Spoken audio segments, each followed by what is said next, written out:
Mga mare ko, dumating na pala ang aking mini electric turnable na in-order. Ayan, excited na ako. Safe na safe siyang dumating kasi naka-bubble wrap siya mga mare ko. Meron din siyang connector. Ayan, at meron din siyang battery kung ayaw yung ilagay yung connector niya. Ayan mga mare ko, gumagana siya. See, ang ganda. Kung gusto niya siyang clockwise, i-press nyo lang yung button sa baba. Ayan, ginawa ko siyang laruan kasi naaliwa ko talaga ang ganda niya. Ayan, ongoing na ang ating live. Meron na tayong gagamitin sa ating pagla-live.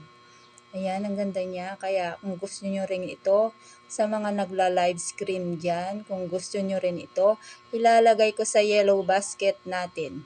Kaya, i-check out nyo na habang ito ay mura pa. Now na!